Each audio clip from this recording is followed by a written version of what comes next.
Boa noite, estamos começando ao vivo o nosso SBT Notícias aqui pelo SBT Cuiabá.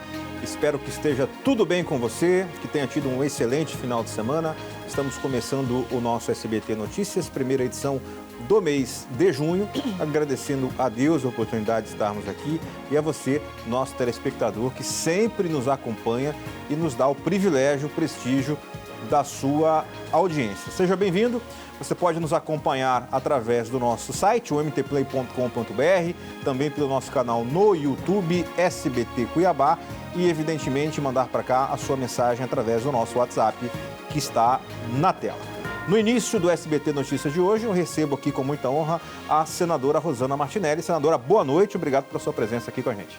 Boa noite a todos. É um prazer estar aqui em Cuiabá, participando do SBT Notícias. Muito obrigado pela oportunidade. Nós quem agradecemos. Senador, agora há pouco antes de começarmos a entrevista, a gente estava falando sobre como o cenário eleitoral está diferente do passado, né? Antigamente nós tínhamos um calendário eleitoral de 90 dias de campanha, esse calendário reduziu aí para 45 dias, entretanto a pré-campanha, que se esperava, vai começar depois das convenções, depois do ano eleitoral. Agora nós estamos vendo aí um Deus nos acuda, né? Eu disse esses dias que eu vi um vereador de Cuiabá, de primeiro mandato, que quer ser candidato a deputado no ano que vem, com 5 meses de mandato ele está mais no interior do que na capital. Ou seja, existe uma pressa, uma busca do candidato, do político, de se aproximar da população.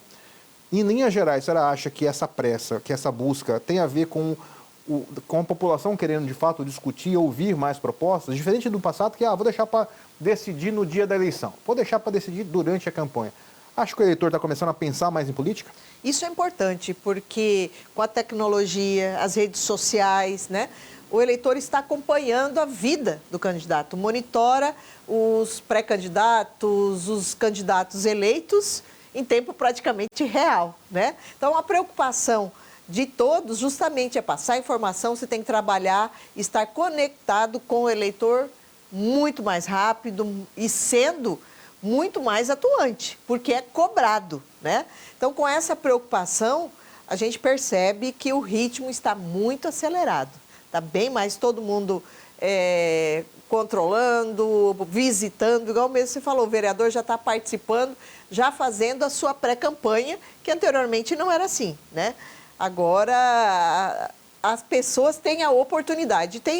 Isso é positivo, porque a população tem o direito de cobrar a atuação do parlamentar, né? E também opinar, acompanhar realmente de perto. É muito importante isso. Isso é bom para o país. Eu queria que a senhora destacasse, por gentileza, as principais ações que a senhora teve durante o tempo que ficou no Senado da República. É óbvio que o Senado é uma casa gigantesca do ponto de vista de importância, de relevância, do que é feito, do que é falado, ressoa, né? Tivemos recentemente a decisão da Câmara de ampliação de vagas, o Senado já pensa diferente, ou seja, esse sistema de duas câmaras, né, de tanto o Senado quanto a Câmara Federal, impõe, obviamente, ao Senado o peso que ele tem de ser a Câmara Alta do Congresso Nacional. Conta pra gente como é que é essa experiência, como é que foi essa experiência e que de legado a senhora deixou durante o tempo que ficou. Muito importante, principalmente para a região do norte, né? Eu fui prefeita, vice-prefeita de Sinop e aquela região precisa de representatividade. Então foi um orgulho e uma satisfação muito grande estar representando todo o Nortão e trabalhando por Mato Grosso, né? Mato Grosso ainda precisa de muitas demandas, muitos investimentos. Uma preocupação muito forte minha foi justamente nesses 4 meses que eu fiquei lá, representar o nosso estado, mostrando as nossas dificuldades, que são principalmente na questão da saúde e a questão da logística, né? Defendendo a Ferrogrão, que é a ferrovia, que transforma e vai transformar, importantíssima para todo o estado de Mato Grosso, porque o Mato Grosso hoje se tornou extremamente produtivo. Hoje nós somos campeões nacionais em todos os segmentos na produtividade, como milho, soja, algodão, gergelim, muitas outras variedades, nós estamos se destacando. E o que nós precisamos? É infraestrutura. Então, a Ferrogrão foi um fator muito importante que nós trabalhamos muito para que realmente acelerasse o processo, porque ficou 2 anos parado no STF. O ministro Alexandre pediu um novo levantamento, né, de custo, e esse trâmite, para que se chegasse os dados novamente ao ministro, para que pudesse despachar, nós atuamos muito forte no DENIT que atualizasse esses dados para dar celeridade, né? Também a importância da duplicação Sinop-Guarantã. É claro, é um sonho nosso, concluindo esse trajeto Cuiabá-Sinop duplicado e que se estenda até Miritituba, porque toda a produção agrícola hoje nós escoamos através de Miritituba, no Porto de Santarém, no Pará. Mas nós precisamos urgente. Então, foi desmembrado, foi Sinop-Guarantã. Então, nós estamos trabalhando muito forte nisso. E quando eu entrei, estava esse estudo lá, e nós conseguimos dar agilidade nos órgãos em Brasília para que chegasse no Ministério da Infraestrutura de Transportes e o ministro delegasse, né, e agora está no STU, para ajuste de contrato, está cumprindo prazos de editais, né? Foi feito um novo planejamento que precisa de investimentos, que estava em 2.400.000, se tornará em 8 milhões, para que Sinop a Guarantã seja duplicado. Por que foi? Justamente por causa das leis ambientais e como nós já temos o problema da Ferrogrão, que é ambiental próximo às aldeias indígenas, e resolveríamos um problema muito importante que é, nesse trecho, que é o maior tráfego, o número maior de acidentes. Isso, pensando nisso, eu atuei muito forte na infraestrutura para que salvar vidas e nós melhorar o nosso escoamento, a nossa produtividade. Isso dá um valor maior. E quando você fala que vai beneficiar o pequeno, o médio e o grande produtor, porque acaba gerando renda e riqueza para todas as cidades, né? Os produtores indo bem, toda a cadeia produtiva vai se beneficiar de investimentos. É o material de construção, é o restaurante, é o posto de gasolina, acaba movimentando toda aquela região. Outro fator importante, e eu coloquei um projeto de lei da anistia, concedendo a anistia a todos os nossos patriotas que participaram do movimento de 8 de janeiro. Eu não participei do protesto em 8 de janeiro, não estava, né? Não sou golpista de maneira nenhuma, mas nós temos que defender todos aqueles que tiveram os seus direitos violados, né? Nós não podemos concordar com uma situação de nivelar todos que foram presos e hoje a maioria estão com tornozeleiras, e a justiça nos permite, a nossa Constituição, de você se manifestar. Então, é claro, sim, eu participei dos movimentos no município de Sinop, eu tive a Polícia Federal lá em casa, tive meus bens bloqueados por 6 meses, meu passaporte cassado, fiquei 2 anos sem o passaporte, liberou, porque estava afetando eu participar efetivamente no Senado, estava interferindo na atividade parlamentar, né? E eu falei justamente isso, defender realmente o direito da liberdade de expressão, liberdade de imprensa. Todo cidadão, ele tem esse direito, não pode ter os seus direitos dessa maneira violados. Porque você se manifesta agora. Depredar, nós não concordamos, porque depredar patrimônio público é crime, mas muitos que estavam lá não participaram, muitos nem estavam no acampamento, foram todos nivelados da mesma maneira. E o governo, o Ministério da Justiça, tinha as possibilidades de apurar. Para você ter uma ideia, foram apresentadas somente 4 câmeras de segurança. Num evento tão importante que se fala né, de depredação, é claro que as câmaras do Planalto, dos ministérios, do STF, tinha possibilidade justamente de verificar quem foram os que depredaram, quem foram os que foram se manifestar livremente. E por que não apresentaram? Mais de 200 câmaras, somente 4. Então, não foi julgado e muitos tiveram seus direitos violados. Por isso, eu entrei, sim, com a lei pedindo a anistia no Senado. E por que eu fiz 8 de janeiro? Porque, como eu tinha participado das manifestações e anteriormente, a minha apuração foi 15 de dezembro, então, para eu não falar, a senadora está se defendendo em causa própria. Para que não acontecesse isso, nós entramos pedindo a anistia somente para os patriotas em 8 de janeiro. Que seja realmente apurado, quem deve tem que pagar, mas também nós temos que fazer justiça a todos aqueles que tiveram seus direitos violados, né? No Congresso tem a lei na Câmara dos Deputados e também no Senado. Aquela que tramitar mais rapidamente será, porque tem que passar pelas 2 casas. Uma, a que for de andamento mais rápido, a outra ficará apensada. O importante é que realmente vá em votação e dê o direito das pessoas realmente se defenderem. Porque uma pena de 14 anos, 17 anos e liberar estupradores, liberar condenados, né, assassinos, para colocar os patriotas na cadeia, não é justo.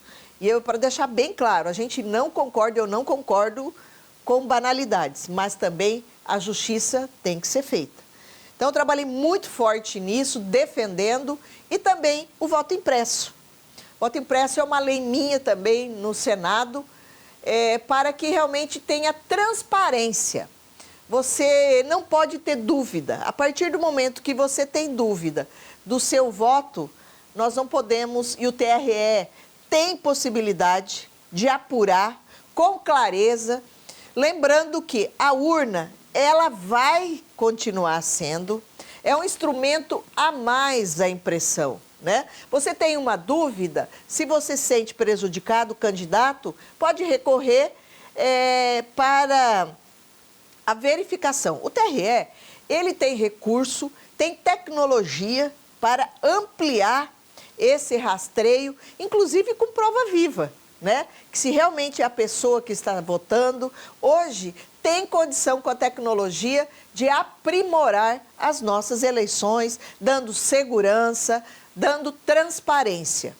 Eu dou exemplo de Sinop, praticamente foram 5.000 eleitores, somente a diferença dos que não foram votar com os que foram. Então, uma preocupação muito grande. Isso mostra que o eleitor, ao mesmo tempo, ele quer confiar, mas muitos não compareceram porque não acreditam, né? E a gente, por que não dar essa transparência para as eleições? Não tem nada demais. Se você não tem medo, e eu não estou falando aqui, se teve fraude, se não teve. Não é isso. É dar daqui para frente, com os instrumentos que tem, tecnológicos e recursos, poder dar transparência às nossas eleições. Dou exemplo também da Venezuela, né? Que se não tivesse o voto impresso para tirar as dúvidas, não provaria que na Venezuela teve um golpe, né?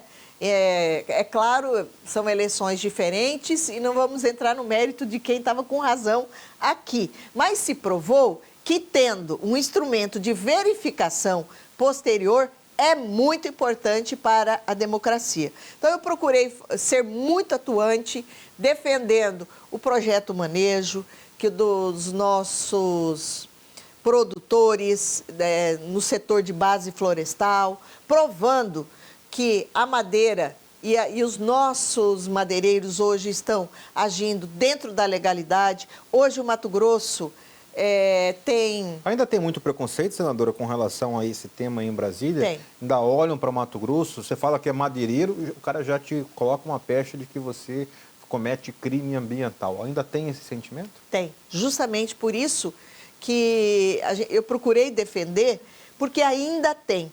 E para o madeireiro, o que interessa é o mato em pé, porque com o projeto Manejo, ele faz um programa que mantém a floresta em pé. O que ele precisa da floresta para dar sequência?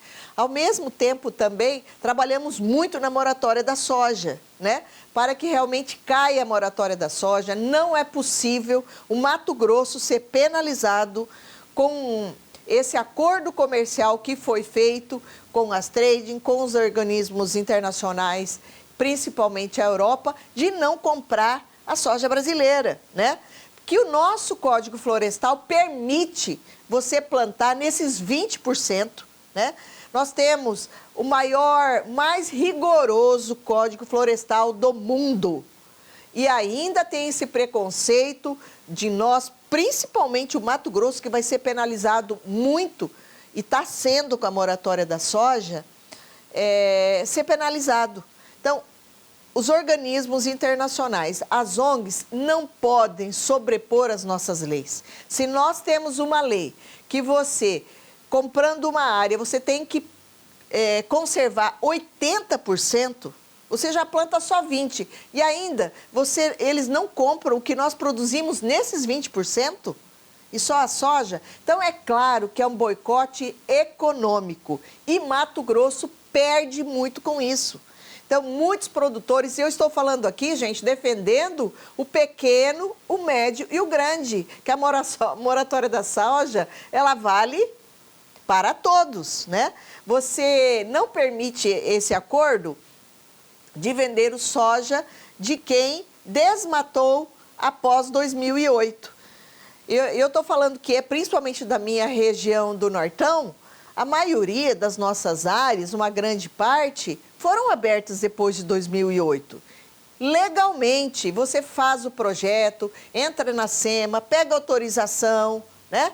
E faz o desmate, você desmata, você produz nesse 20% devidamente legal, e na hora de vender o seu produto, o produtor não tem a garantia que as trading vá comprar o seu produto, tem restrição no teu CPF, porque cruza as informações, hoje a SEMA, e eles sabem com as informações, através do CAR, que você desmatou após 2008, mas o produtor, ele não cometeu nenhuma ilegalidade, e aqui nós estamos falando, né, de quem está legal, não estamos falando de quem desmatou ilegalmente. Tá? Mas hoje esse acordo, ele cobre para todos, independente de quem está ilegal e quem está legal. Então eu procurei lá em Brasília mostrar nas reuniões, junto com a Coronel Fernanda, nós fizemos muitas ações, audiência pública, defendendo o nosso setor.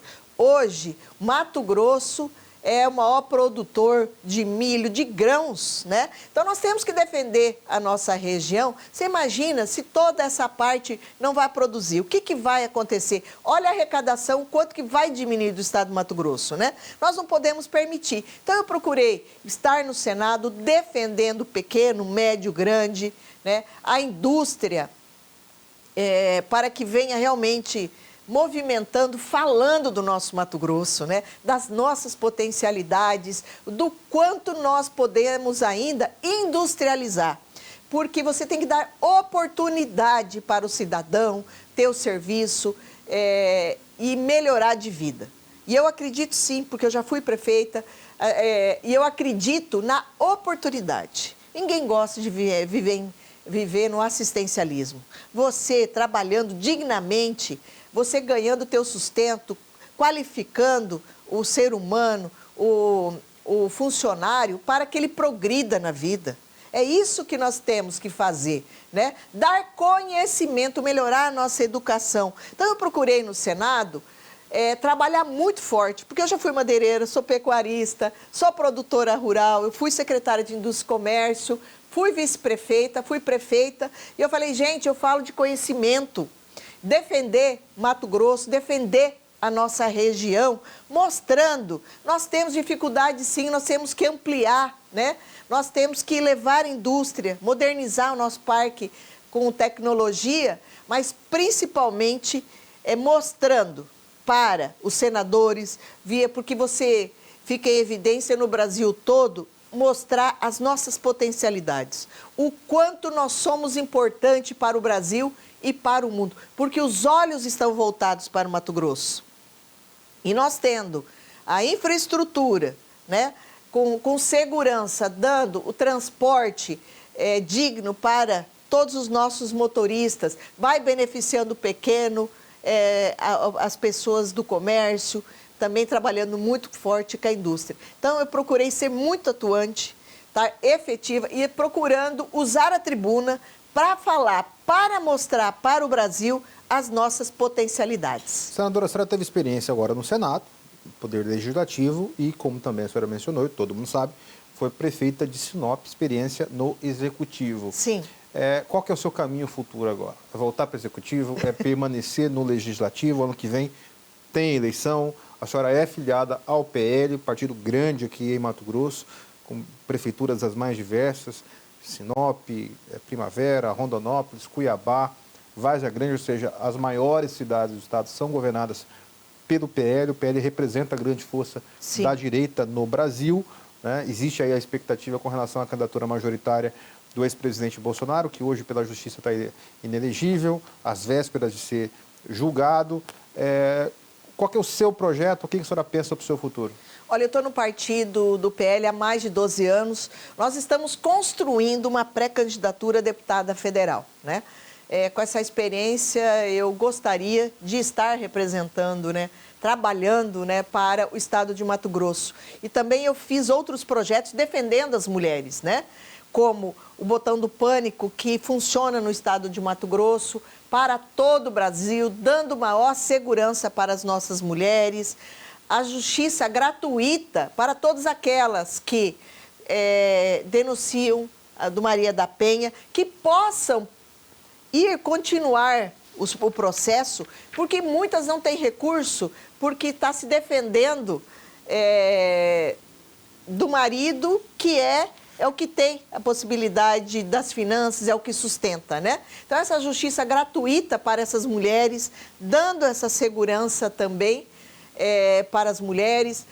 Eu fiz a lei também, o porte de arma, com maior rapidez, para que todas aquelas que estão sob medida protetiva também possam fazer o uso de arma de fogo, é claro, com acompanhamento psicológico.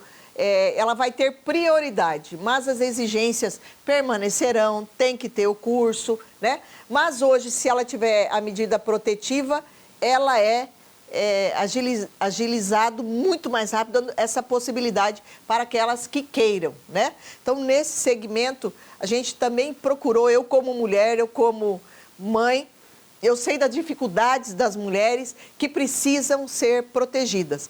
E recente, essa semana, eu tive a felicidade dos senadores, meus colegas, estarem aprovando um projeto também a nível nacional, que é do Mato Grosso Vigia Mais, que faz o cruzamento das informações, do monitoramento das câmeras do comércio, das ruas, das rodovias, para que seja ampliado a nível nacional. Então, seguindo o exemplo que está funcionando no estado de Mato Grosso, levar para o Brasil, que é importante, é segurança na estrada, priorizando justamente a segurança contra a criminalidade. Estamos usando o que funciona, justamente exemplo para colocar para o Brasil. Então, eu acredito, e a gente sempre tem que estar aprendendo, sempre tem que estar aprimorando, se qualificando, mas hoje também é um pedido da Nacional para que que venha compor junto com os colegas uma pré-candidatura a deputada federal por Mato Grosso. Última pergunta. O PL majoritária. O PL, como eu falei, é o maior partido. Está sendo aí namorado pelo vice-governador Pivetta para uma composição, ele como candidato ao governo, mas também há no partido quem defenda que o senador Wellington Fagundes seja o candidato. Por Sim. outro lado, tem a expectativa ou a possibilidade do empresário Bob Notti também filiar ao PL. E se o candidato Ananias, que é o presidente, já esteve aqui com a gente, falou assim, olha, o PL está aguardando é protagonista e vai ser protagonista, mas a gente vai deixar para decidir isso lá na frente. Qual que é a sua opinião que o caminho, que o PL, que o caminho que deve seguir nas eleições do ano que vem? Olha, esse momento é de construção das pré-candidaturas. O senador Wellington, pela experiência que ele tem de 6 mandatos de deputado federal, está no 2º mandato de Senado, está qualificado para esse grande desafio de governar o estado de Mato Grosso, né? Então, nós acreditamos que o PL, com bons nomes que tem, é claro que a candidatura não está consolidada, mas eu vejo que o senador Wellington Fagundes, hoje, ele está habilitado hoje a estar nesse protagonismo de ser um pré-candidato, e ele é um pré-candidato a governo do estado de Mato Grosso. Caso ele ganhe a eleição, a senhora suplente de Senado e deputada federal, como é que fica? Então, eu sou a segunda, quem assume o primeiro suplente é o Mauro Carvalho, né? Eu sou a segunda. Vamos ver, vamos lá. Mas o Mauro também tem um projeto aí, tem estadual, também, né? De alguma justamente. Coisa, já no ano que vem, né? Então, justamente, o futuro a Deus pertence, mas isso né? pode ser conversado também, inclusive antes da eleição? Por exemplo, não dá para ele ficar sem suplente, já que ele vai ser candidato ao governo. Olha, e o Mauro vai ficar esperando? O Mauro pode ser candidato aqui, a Rosana vai ser candidata aqui, se eu ganhar, ela vira senadora.